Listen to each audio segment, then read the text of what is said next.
ঘটেছে আবারও এক চাঞ্চল্যকর ঘটনা। খুন ও ধর্ষণের শিকার এক তরুণ। আশ্চর্যভাবে তরুণীর দেহের কিছু মাংস কুবলে তুলে নেওয়া হয়। ইতিমধ্যে কি পেল? সালা শুয়োরের বাচ্চাগুলো পেল কি? যেতে হবে। এই বস। কোথায় যাবি তুই?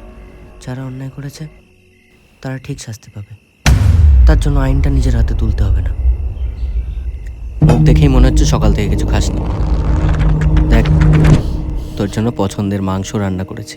দাদা, তোর মন হয় আমি চুপচাপ খেতে বস। এই দেখ তো প্রত্যেকবারের মতন ভালো হয়েছে কিনা। বেছে বেছে তোর জন্য সলিড পিস এনেছি। কি হলো, ভালো হয়নি? জানতাম ভালো হবে না। আমি কষে আনছি, তারা জানতাম ভালো হবে না, জানতাম ভালো হবে না।